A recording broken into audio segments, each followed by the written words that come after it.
안녕하십니까?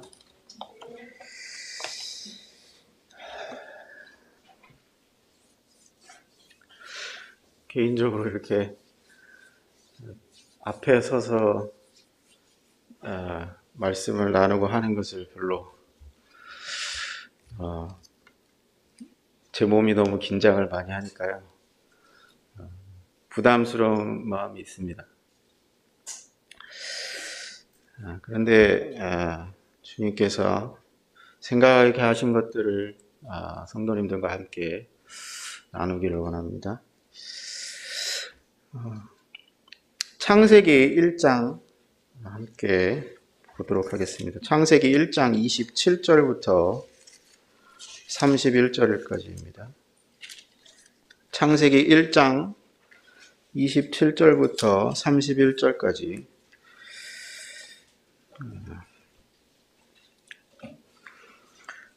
하나님이 자기 형상 곧 하나님의 형상대로 사람을 창조하시되 남자와 여자를 창조하시고 하나님이 그들에게 복을 주시며 하나님이 그들에게 이르시되 생육하고 번성하여 땅에 충만하라. 땅을 정복하라. 바다의 물고기와 하늘의 새와 땅에 움직이는 모든 생물을 다스리라 하시니라. 하나님이 이르시되 내가 온 지면에 씨 맺는 모든 채소와 씨 가진 열매 맺는 모든 나무를 너희에게 주노니 너희의 먹을 거리가 되리라. 또 땅의 모든 짐승과 하늘의 모든 새와 생명이 있어 땅에 기는 모든 것에게는 내가 모든 푸른 풀을 먹을 거리로 주노라 하시니 그대로 되니라. 하나님이 지으신 그 모든 것을 보시기에 심히 좋았더라. 저녁이 되고 아침이 되니 이는 여섯째 날이니라. 여기 저희가 하나님께서 사람을 창조하신 그러한 장면을 함께 보았습니다. 성도님들 너무 익숙하게 다들 잘 아시는 말씀일 텐데요. 여기 하나님께서 사람을 지으실 때 어떻게 지으셨습니까? 여기 보니까 하나님이 자기 형상대로 이렇게 말씀하셨죠. 또 곧 하나님의 형상대로 사람을 창조하셨다고 말씀하고 있습니다. 이걸 이제 영어로 보면 자기 형상대로 했을 때 형상이라는 단어를 영어로는 이미지라고 번역을 했습니다. 그리고 하나님의 형상대로 했을 때 likeness of God 그래서 하나님을 닮게 그렇게 창조하셨다고 말씀하고 있습니다. 우리가 어떤 것의 이미지, 어떤 것의 형상, 또 어떤 것을 닮았다 이렇게 얘기할 때 우리가 보통 어떤 것을 생각하나요? 우리가 쉽게 생각할 때에는 어떤 외향적인 것, 우리 눈에 보이는 것, 그런 것을 생각하죠. 그래서 제 아이들을 보면 어때요? 지금은 잘 모르시겠죠. 근데 제가 제 어렸을 때 사진을 보면, 은찬이랑 닮았구나. 미니 얼굴도 있네. 이런 걸 제가 스스로 경험을 하거든요. 저희 자녀들은 어떤 면에서는 그 부모의 생김새 이런 걸 담죠. 그래서 가족들을 보게 되면 어떤 경우에는 그렇지 않은 경우도 물론 있습니다만 가족 남매구나 아니면은 형제구나 이런 것을 쉽게 알아차릴 수 있는 것은 바로 그들의 외향이 닮았기 때문입니다. 그런데 하나님께서 우리를 사람을 자기 형상대로 창조하셨다고 했을 때 그러면 단순히 그냥 겉모습이 닮은 것을 의미할까요? 그렇지는 않은 것 같습니다. 우리가 보통 닮았다고 할 때 외형적인 것뿐만 아니라 그 성질이나 성격 이런 것을 닮았을 때에도 닮았다. 이렇게 얘기를 하죠. 그래서 어떤 경우에는 자녀들이 부모의 성격이나 특성이나 특질을 그대로 담는 경우가 있습니다. 이렇게 하나님께서 사람을 자기 형상대로 창조하셨다 하셨을 때에는 단순히 우리가 사람이 하나님의 겉모습을 닮았다 이런 것이 아니라 하나님의 어떠하심, 하나님의 성품과 하나님이 갖고 계신 어떠한 특징들을 우리가 닮았다라고 생각할 수 있는 것이죠. 그러면 그 하나님의 형상을 닮았다라는 것을 저희가 어떻게 어떠한 교훈을 받을 수 있을까요?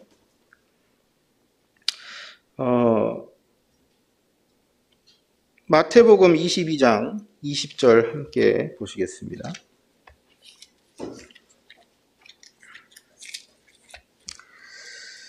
마태복음 20장 22절에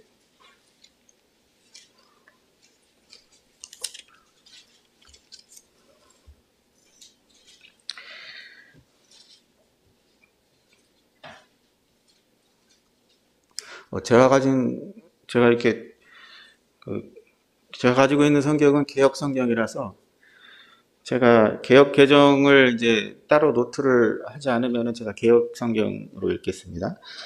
예수께서 대답하여 가라사대 너희 20절이죠.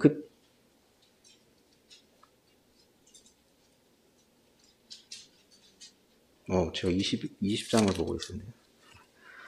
22장 20절 예수께서 말씀하시되 이 형상과 이 글이 네 것이냐. 배경 설명을 잠깐 하자면 헤롯 그 바리새인들이 예수님을 이제 꽤 빠뜨리고자 그 가이사에게 세를 바치는 것이 옳습니까? 아니면 옳지 않습니까? 이런 질문을 하게 돼요. 그때 예수님께서 그 동전을 하나 가지고 와라. 그래서 그 동전에 새겨진 형상이 누구의 것이고 그 글이 누구의 것이냐 이렇게 물어보신 겁니다. 그 동전에는 우리도 지금도 그렇습니다만 동전이나 저희 화폐 지폐나 이런 것을 보면 어떤 인물의 형상이 그려져 있죠.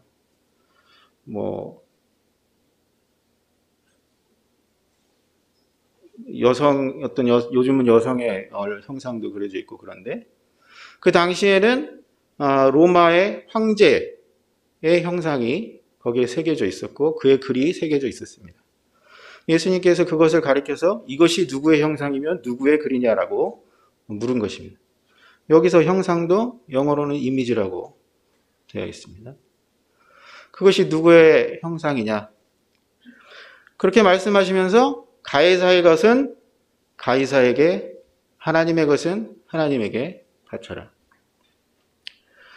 그래서 그 형상이라는 것은 그 형상이 누구에게 속했는가, 그것이 누구의 형상인가라는 것을 여지없이 드러내는 것이죠. 제 자녀들이 저를 닮았으면 그 자녀들이 나의 자녀이구나, 그 형상을 나에게서 받았구나 라는 것을 나타내고 있는 것입니다.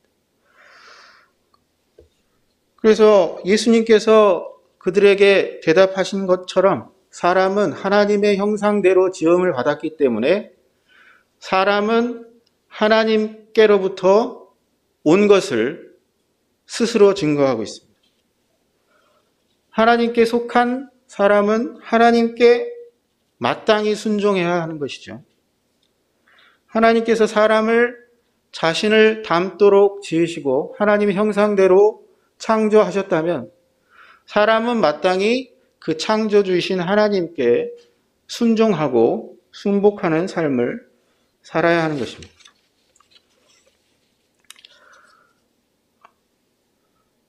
그래서 하나님의 말씀을 듣고 하나님의 명령을 따르는 것은 너무나 당연한 것입니다. 또 다른 면을 생각해 보면 그 형상이라는 것은 그 그 본체의 어떤 여러 가지 특징들을 나타내고 있죠.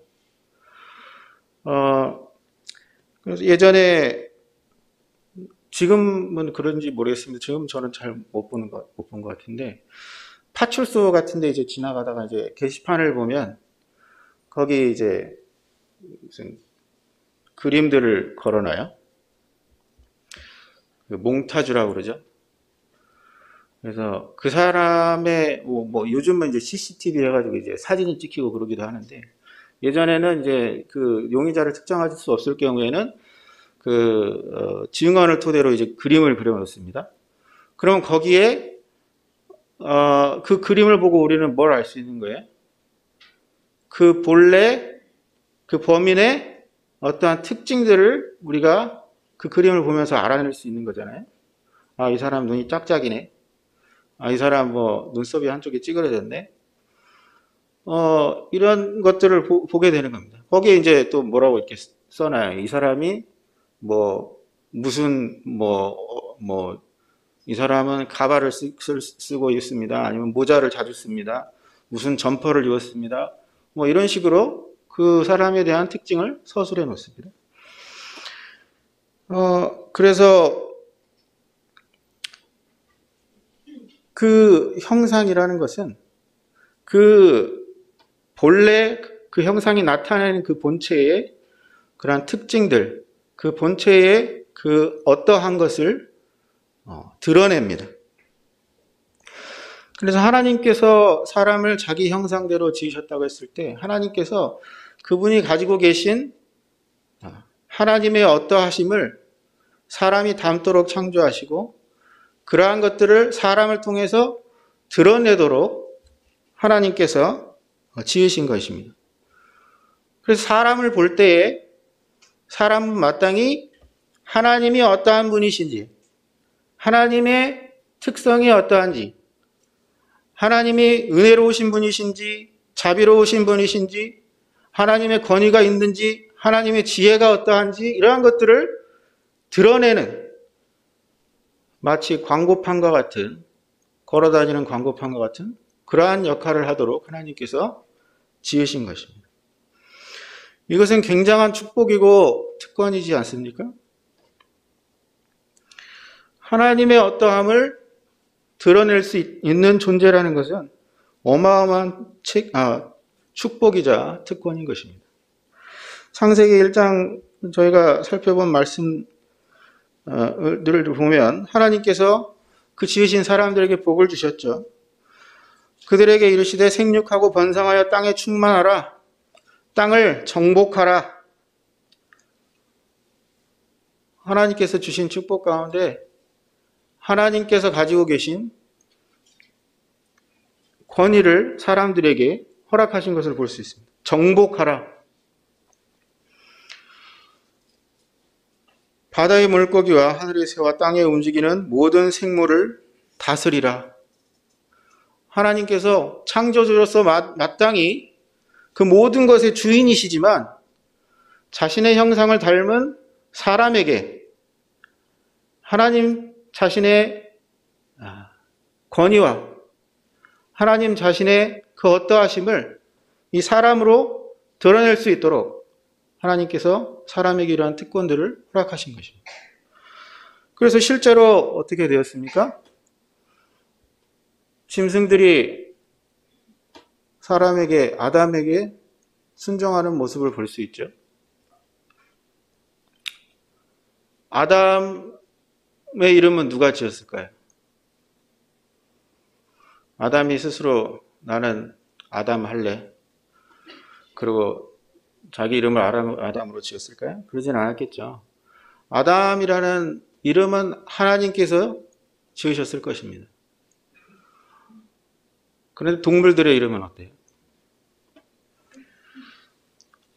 하나님께서 아담에게 각 동물들의 이름을 지을 수 있는 권한을 허락하셨습니다.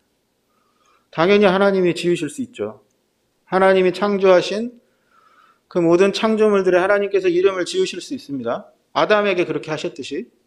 그런데 하나님께서 그 권위를 아담에게 허락하신 거예요. 아담이 생물들의 이름을 지었습니다.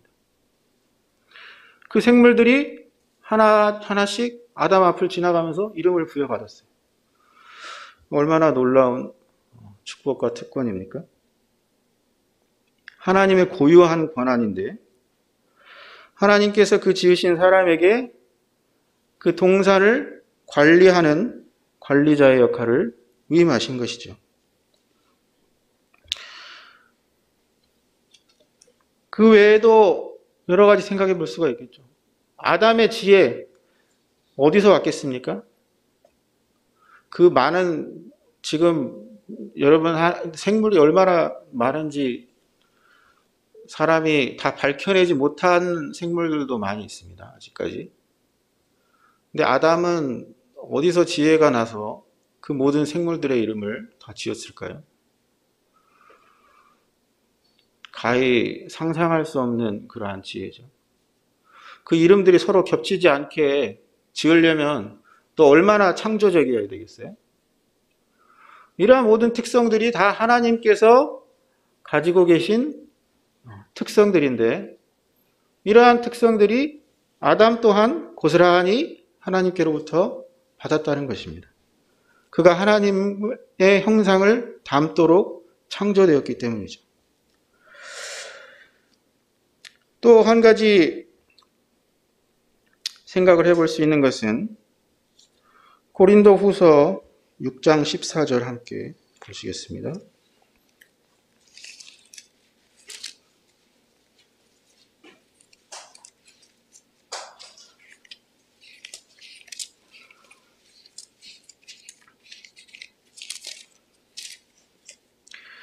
고린도후서 6장 14절입니다. 너희는 믿지 않는 자와 멍에를 같이 하지 말라. 의와 불법이 어찌 함께하며 빛과 어둠이 어찌 사귀며.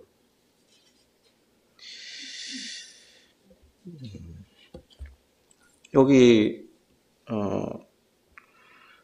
멍에에 대해서는 말씀드리려고 하는 것은 아닙니다만 사귐에 대해서 생각해 보고자 합니다. 빛과 어두움이 어찌 사귀겠느냐? 의와 불법이 어찌 함께 하겠느냐? 왜 함께 하지 못합니까? 정반대니까 그렇죠. 그렇다면 반대로 반대는 어떻게 될까요? 그들이 서로 같다면 사귈 수 있다라는 뜻이죠. 마찬가지로 사람과 사람 사이에도 마찬가지예요. 저희 이제 캐나다 이민 가시는 분들이 많이 있습니다. 적응을 잘 하시는 분들도 있고 그렇지 못하시는 분들도 계신데 주로 이제 해외 이민을 가시면 어떻게 되는지 아십니까? 자기들끼리 이제 커뮤니티를 형성을 해요. 다른 나라의 언어를 배우고 그 문화 속에 스며든다는 게 쉬운 일이 아닙니다. 첫째, 이제 외형부터가 다르잖아요. 거기서부터 오는 어떤 벽 같은 것이 있어요. 그것이 뭐 인종차별 뭐 이런 것을 떠나서 나와 다르다라는 것을 인지함으로 인해서 어떤 벽 같은 것이 생기는 거예요. 그러면 왜 한국 사람들끼리 모이게 될까요? 닮았으니까 그렇죠. 그들이 뭐 비단 외형뿐만 아니라 문화를 공유하고 같은 언어를 쓰고 이렇게 한다는 것 자체부터 그들에게 서로 공감대가 형성이 되는 것입니다. 그래서 같은 것은 같은 것끼리 교제가 되는 거예요. 빛과 어두움이 함께 할 수 없고 의와 불법이 함께 할 수 없는 것처럼 서로 상반되는 서로 닮지 않은 것들이 함께 교제하는 것이란 굉장히 어려운 것입니다. 우리 인류의 역사를 통해서도 알 수 있잖아요. 민족과 민족이 얼마나 서로 반목에서 서로 전쟁을 일으키는지. 그런데 또 한편으로는 서로 그렇게 다르면서도 사람이기 때문에 사람이라는 공통점이 있기 때문에 또 서로 함께 살아가고 그렇게 할 수도 있는 것입니다. 이렇게 서로 다른 것으로 인해서 서로 다름으로 인해서 교제할 수 없는 일도 생기고 또 서로 공통된 점을 공유함으로 인해서 서로 교제하고 함께 살아가고 이렇게 할 수 있는 것을 우리가 볼 수 있죠. 하나님 형상대로 지음을 받은 사람은 그 에덴 동산에서 어떠했습니까?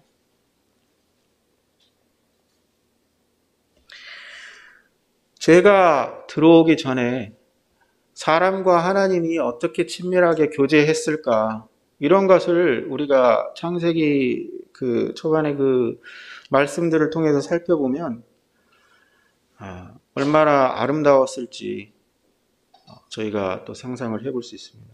창세기 3장 8절 9절로 보면 그들이 그날 바람이 불 때에 동산에 거니시는 여호와 하나님의 소리를 듣고 아담과 그의 아내가 여호와 하나님의 낯을 피하여 동산 나무 사이에 숨은지라. 여호와 하나님이 아담을 부르시며 그에게 이르시되 네가 어디 있느냐. 지금 이제 아담과 하와가 범죄한 직후죠. 그런데 여기 서술되어 있는 이러한 말씀들을 보면 그 전에 하나님과의 교제가 어떠했을지 우리가 약간 뭐라 그럴까요? 상상해 볼 수가 있어요. 동산에 거니시는 여호와 하나님, 하나님께서 직접 내려오셔서 동산에 거니시고 그 하나님의 거니시는 소리를 아담이 들었습니다. 그리고 여호와 하나님께서 아담을 부르셨습니다. 아담아, 아담아, 내가 어디 있느냐. 그렇죠? 하나님께서 이 아담과 하와가 하나님의 소리를 듣고 하나님이 내려오셔서 거니시는 소리를 듣고 어떻게 했어요? 처음에는 두려워서 여호와 하나님의 낯을 피했다라고 나왔죠. 그 전에는 사람이 여호와 하나님의 낯을 대면하여 교제했다라는 것을 우리가 유추해 볼 수가 있는 거예요. 하나님의 얼굴을 대면해서 사람이 얼굴과 얼굴로 하나님을 대면해서 하나님과 교제했다는 것입니다. 이건 얼마나 놀라운 일입니까? 우리가 이제 나중에 또 살펴보겠습니다만 출애굽기 저희가 공부를 하잖아요. 하나님의 낯을 대면한다는 것이 얼마나 놀라운 것인지 지금 저희로서는 상상도 할 수가 없는 것입니다. 왜냐하면 아담과 하와가 범죄한 이유로 모든 것이 달라졌어요. 사람이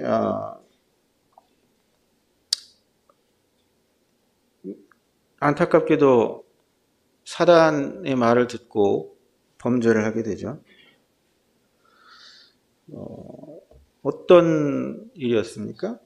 사람이 이제 하나님의 형상을 닮도록 창조되었기 때문에 저희가 첫 번째로 살펴본 것이 사람은 누구에게 속했다고요? 하나님께 속했습니다. 오직 하나님의 말씀에 순종하고 하나님 명령을 들어야 하는 거죠. 그런데 불행하게도 우리의 조상 아담과 하와가 누구의 목소리를 들었습니까? 사단의 목소리를 듣고 선악과를 따먹게 됩니다. 그 스스로 하나님께서 부여하신 놀라운 축복과 특권들을 내팽개쳐버린 거예요. 하나님 말씀만 들어야 되는데 하나님보다 못한 사단의 말을 듣고 스스로 사단에게 속한 자가 되어버렸습니다. 그래서 그러한 폐해들을 저희가 오늘날도 보고 있죠. 사람이 하나님께 속하고 하나님 명령을 듣고 하나님 말씀을 듣고 살아야 옳습니다만 오늘날 사람들은 자기 인생을 자기가 결정하고 내가 주도하고 그렇게 살아간다고 생각합니다. 자기가 좋다고 여기는 것, 자기가 나쁘다고 생각하는 것, 자기가 스스로 판단하고 그렇게 삽니다만 결론적으로는 죄인이 누구에게 속한 것임을 드러내는 것이냐 하면 사단 마귀에게 속한 것임을 우리가 성경 말씀을 통해서 확인할 수가 있습니다. 또 하나님께서 부여하신 그러한 축복과 권위를 스스로 내팽개쳐버리고 이제 하나님의 어떠하심을 드러내지 못하는 존재가 되었습니다. 하나님께서 처음 아담과 하와를 창조하셨을 때 얼마나 영광스러운 존재였겠습니까? 그들이 하나님의 어떠하심을 드러냄으로 인해서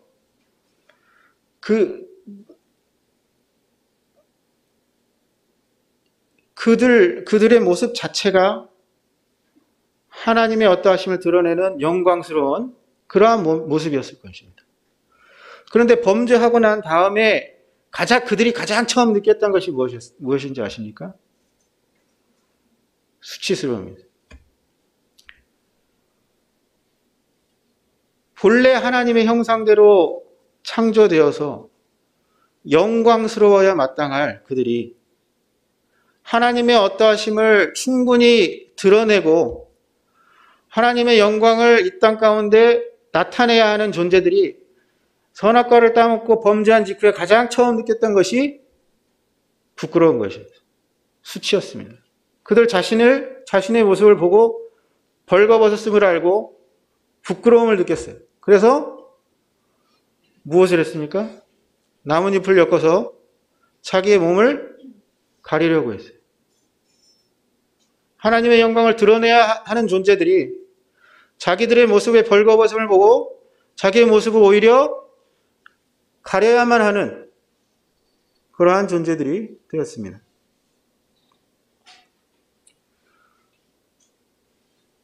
그리고 얼마나 우둔하게 되었을까요?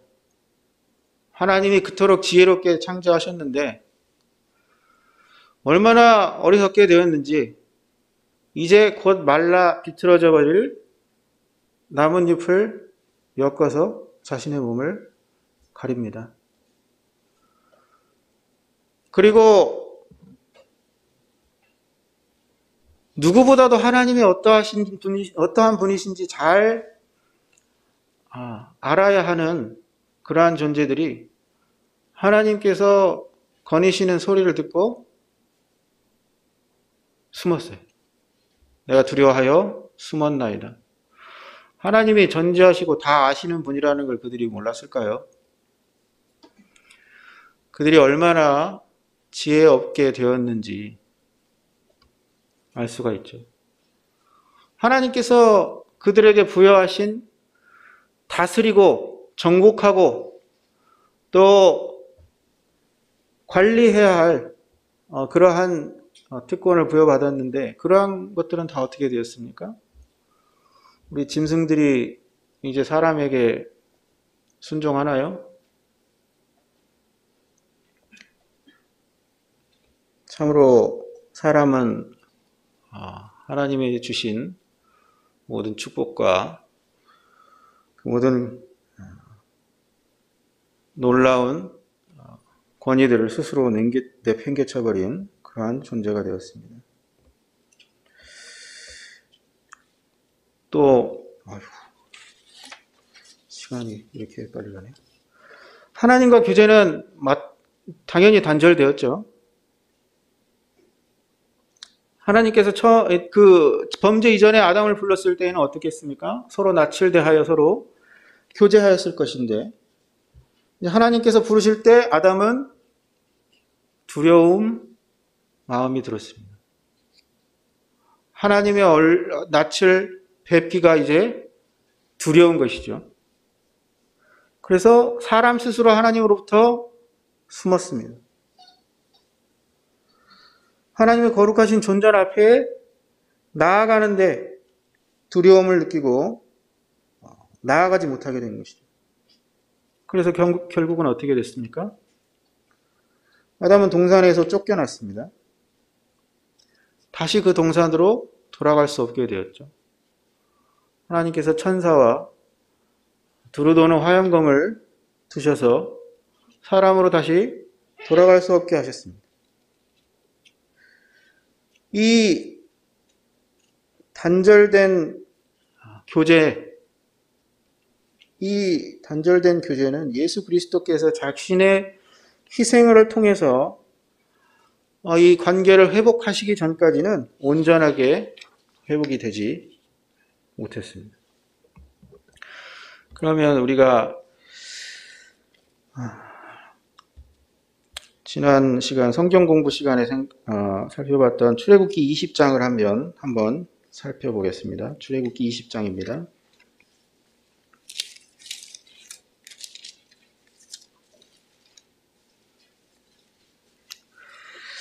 출애굽기 20장에서 특별히 4절 말씀을 함께 보겠습니다.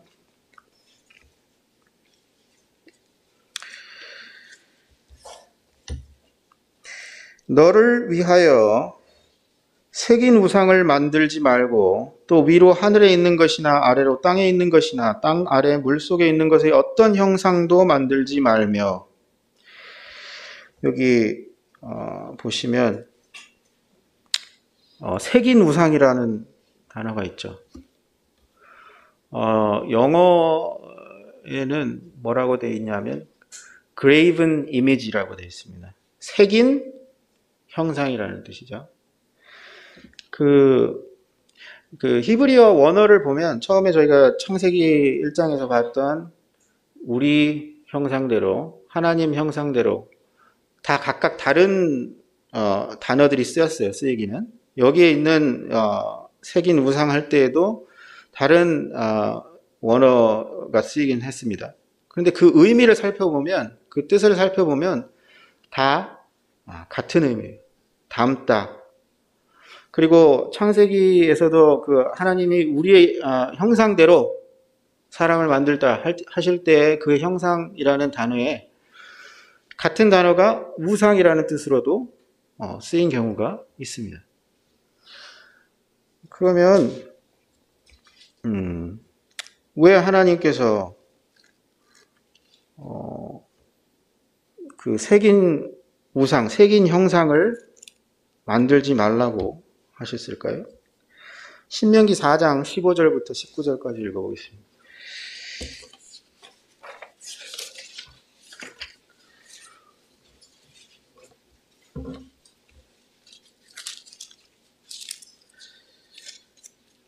신명기 4장 15절부터 19절. 여호와께서 호렙산 불길 중에서 너희에게 말씀하시던 날에 너희가 어떤 형상도 보지 못하였은즉 너희는 깊이 삼가라. 그리하여 스스로 부패하여 자기를 위해 어떤 형상대로든지 우상을 새겨 만들지 말라. 남자의 형상이든지 여자의 형상이든지 땅 위에 있는 어떤 짐승의 형상이든지 하늘을 나는 날개 가진 어떤 새의 형상이든지 땅 위에 기는 어떤 곤충의 형상이든지 땅 아래 물속에 있는 어떤 어족의 형상이든지 만들지 말라.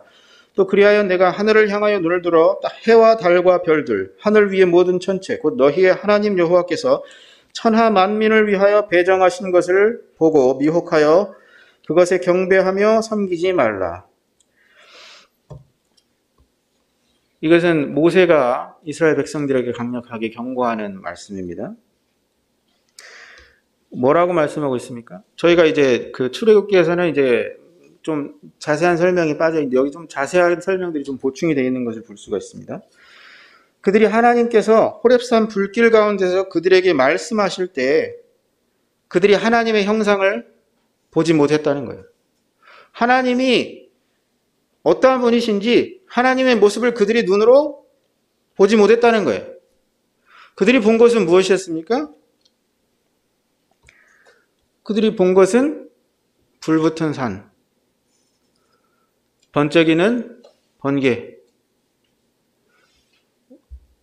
구름, 그 안에 있는 흑암, 또 거기서 들려오는 우레소리와 큰 나팔 소리. 그들이 보고 들은 것은 이런 것들이에요. 그들은 직접 하나님의 형상을 보지 못했음에도 단지 하나님이 임재하신 그러한 영광의 단편적인 모습들만 보았음에도 그들은 어떻게 했습니까? 두려워서 떨었습니다. 나중에 우리가 출애굽기 33장 18절을 보게 되면 모세가 이제 시내산에 강림하신 여호와 하나님께 이렇게 간구합니다. 당신의 영광을 보여주십시오. 모세는 하나님의 얼굴을 직접 보기를 원했어요. 하나님의 형상을 보기를 원했어요. 그렇게 간구했을 때 하나님께서 뭐라고 말씀하셨습니까? 하나님께서는 내 영광을 보고 살 자가 없다. 이제 아담과 하와가 범죄 전에 하나님의 낯을 대하여 그렇게 교제할 수 있었던 그러한 존재로 창조되었는데 사람이 범죄하고 난 후로 하나님과 교제는 단절되었고 사람은 하나님께 나아갈 수 없는 존재가 되어서 이제 하나님의 형상을 볼 수 없는 존재가 된 거예요. 하나님의 얼굴을 보면 죽을 수밖에 없는 존재가 된 것입니다. 그래서 하나님께서 뭐라고 말씀하시는 거예요? 너희들이 내 형상을 보지 못하였기 때문에 나를 닮은 그 어떠한 것도 만들지 말라라는 것입니다. 왜요? 사람이 만약에 보지 못한 것을 만든다고 하면 어떻게 되겠습니까? 여러분, 장님 코끼리 이야기 아십니까? 장님에게 이제 코끼리가 어떻게 생겼냐 물으면 한 사람은 뭐 엄청 큰 기둥 같아. 한 사람은 몰라 말랑말랑한 무슨 호수 같아. 한 사람은 무슨 보자기 같아. 별의별 이야기가 다 나오지 않겠습니까? 왜 그렇습니까? 그들이 직접 보지 못했기 때문에 그렇습니다. 보지 못한 것을 사람이 어떤 형상을 만들어내려면 거기에는 무엇이 들어가요? 반드시? 자기 생각이 들어가요. 자기 상상이 들어가고 주관이 들어갑니다. 그것은 어떠한 형상이겠습니까? 그 본 모습을 정확히 묘사한 형상일까요? 결코 그렇게 되지 않겠죠. 그것은 거짓 형상이 될 것입니다. 그 본체에 어떠한 것을 충분하게 드러낼 수가 없는 것입니다. 그래서 하나님께서 이스라엘 백성들에게 나를 닮은 그 어떤 형상도 만들지 마라. 왜냐하면 그들은 하나님을 보지 못했기 때문입니다. 또 다른 의미로 자꾸 시계를 보는데 또 다른 의미로는 하나님을 견줄 만한 것이 없습니다. 하나님의 형상을 그대로 우리가 본딸 수도 없을 뿐만 아니라 하나님의 형상을 견줄 만한 것도 없습니다. 이사야서 40장 25절을 보면 거룩하신 자가 가라사대 그런즉 너희가 나를 누구에게 비기며 나로 그와 동등이 되게 하겠느냐 하시니라. 46장 5절도 보면 너희가 나를 누구에 비기며 누구와 짝하며 누구와 비교하여 서로 같다 하겠느냐.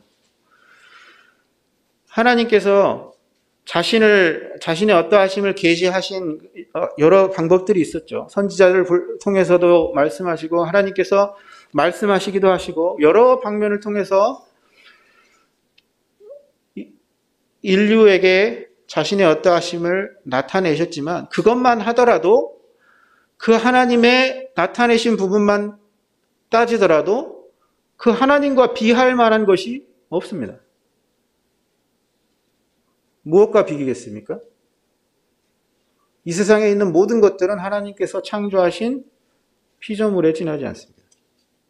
창조주 하나님을 그분이 만드신 것과 비교할 수 없는 것입니다. 그러면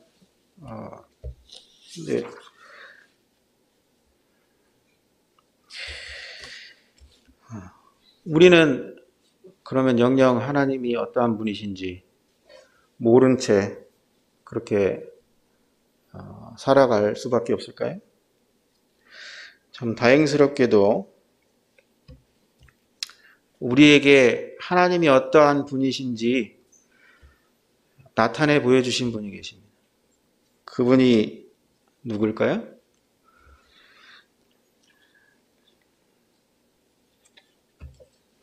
요한복음 1장 14절 말씀 보겠습니다.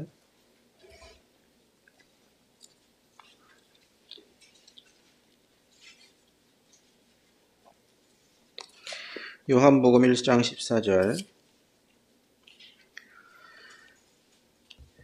말씀이 육신이 되어 우리 가운데에 거하심에 우리가 그 영광을 보니 아버지의 독생자의 영광이요 은혜와 진리가 충만하더라.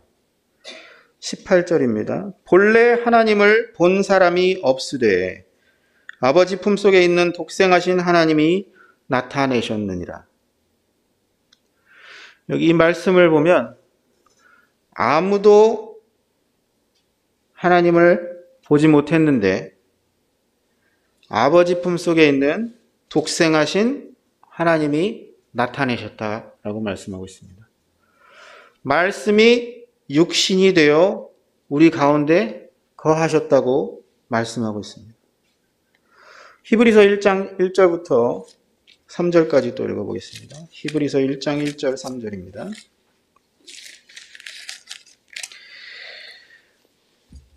옛적의 선지자들로 여러 부분과 여러 모양으로 우리 조상들에게 말씀하신 하나님이 이 모든 날 마지막에 아들로 우리에게 말씀하셨으니 이 아들을 만유의 후사로 세우시고 또 저로 말미암아 모든 세계를 지으셨느니라. 이는 하나님의 영광의 광채시요 그 본체의 형상이시라.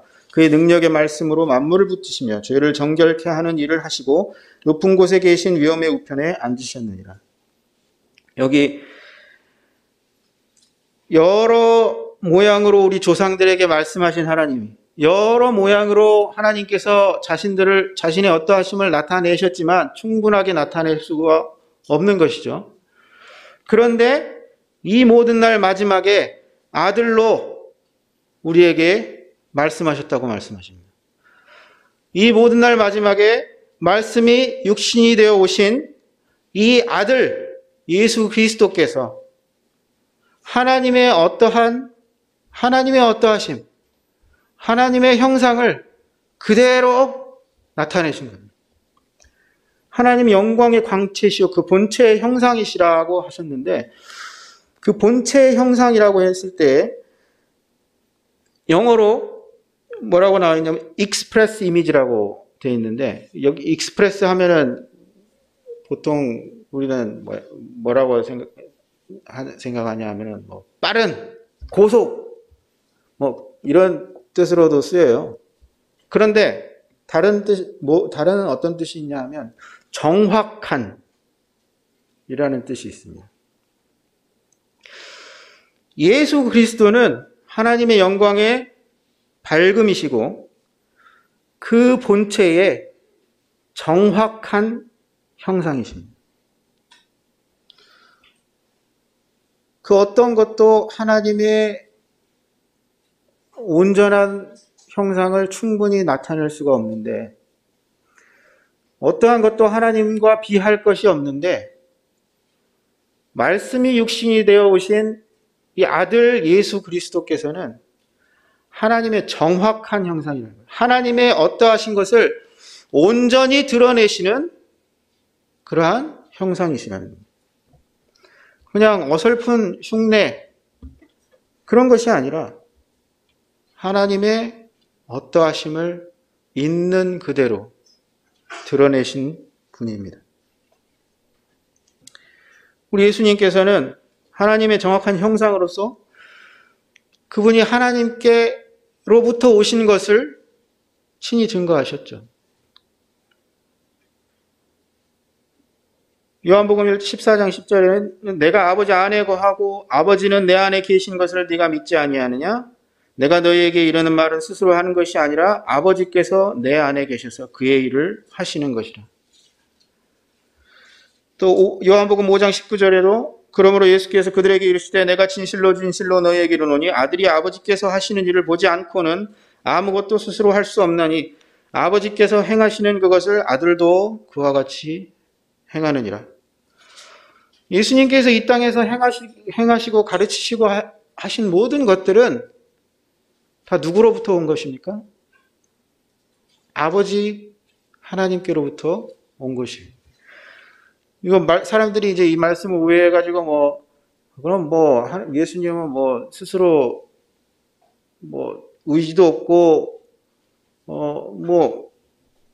아무것도 스스로는 할 수 없고 그런 분인가? 연약하고 나약한 그런 분이셨나? 이렇게 생각할 수도 있겠지만 그런 뜻이 아니죠. 그분은 하나님과 완전한 조화를 이루신 그러한 분이십니다. 그분의 행동과 그분의 말씀하시는 것이 하나님의 뜻과 한치의 어긋남도 없다라는 것을 말씀하시는 거예요. 그래서 그분은 스스로 하나님께 속한 분이라는 것을 온전히 드러내셨습니다. 하나님의 뜻에 순종하시기를, 하나님의 뜻에 복종하시기를 십자가에 죽기까지 하셨다고 빌립보서 2장 8절에 말씀하고 있죠. 주님은 하나님의 어떠하심을 있는 그대로 드러내셨습니다.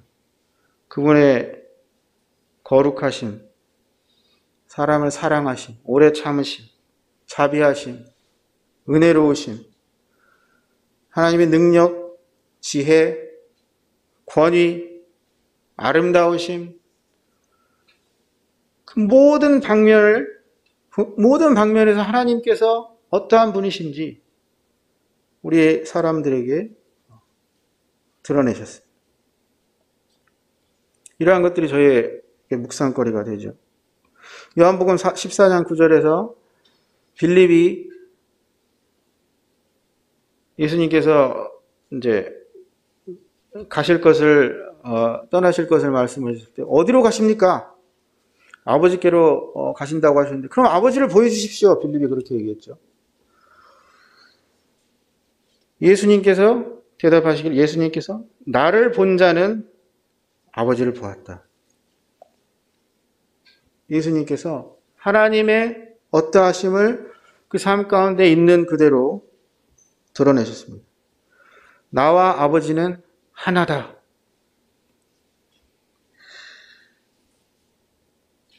이렇게 주님께서 하나님의 어떠하심을 나타내 보이셨는데 그냥 보여주시는 것만이 예수님께서 오신 목적이 아니셨죠.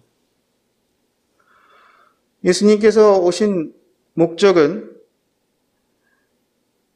이제 사람이 범죄함으로 인해서 잃어버렸던 것들,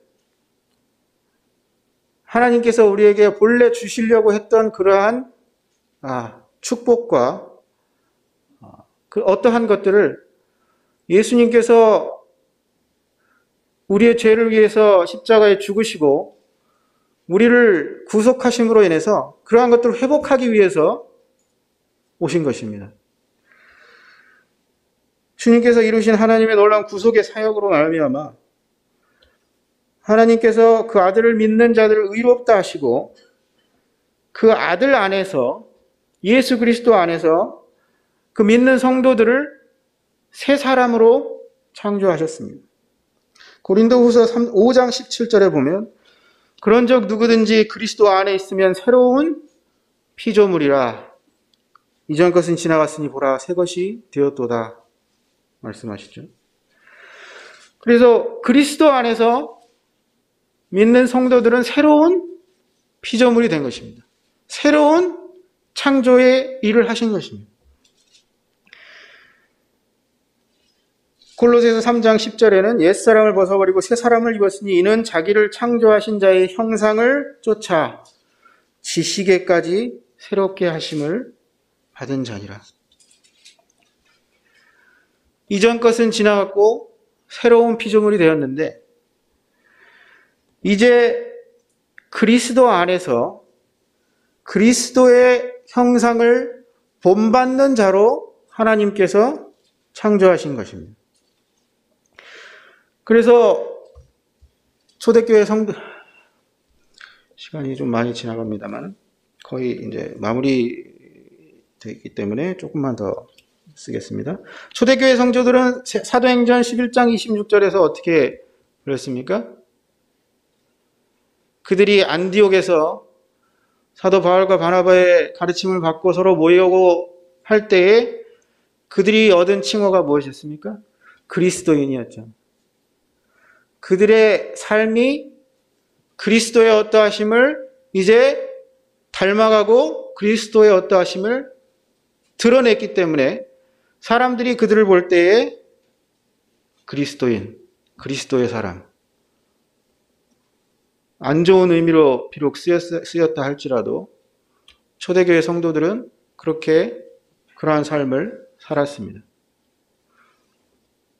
하나님께서 우리 주님을 통해서 저희를 구속하시고 거듭나게 하시고 새로운 피조물로 창조하신 목적이 이제 그 안에서 그 아들의 형상을 본받게 하기 위한 것이라는 겁니다. 그래서 우리도 이러한 것을 자각하며 살아야겠죠. 우리가 누구에게 속했는지, 또 그분의 어떠하심을 우리 삶에 드러내고 있는지, 그분과 교제하고 있는지, 그럼에도 불구하고 우리가 때때로는 저의 삶을 볼 때 주님의 어떠하심을 충분히 드러내지 못하는 삶을 사는 것이 아닌가, 이러한 생각도 들죠. 실제로 그렇기도 하고요. 그런데 우리에게 소망이 있는 것은 로마서 8장 29절에 보면 우리가 주 예수님의 형상을 본받도록 미리 정하셨다는 것입니다. 하나님께서 미리 우리가 예수님의 형상을 본받도록 미리 정하셨다는 거예요. 예정하셨다는 거예요. 다른 우리가 이상한 예정론 이렇게 얘기한 그런 예정론이 아니라 하나님께서 미리 정하신 것은 우리가 그 아들의 형상을 본받도록 미리 정하신 것입니다. 그래서 그렇게 될 것입니다. 요한일서 3장 2절을 보면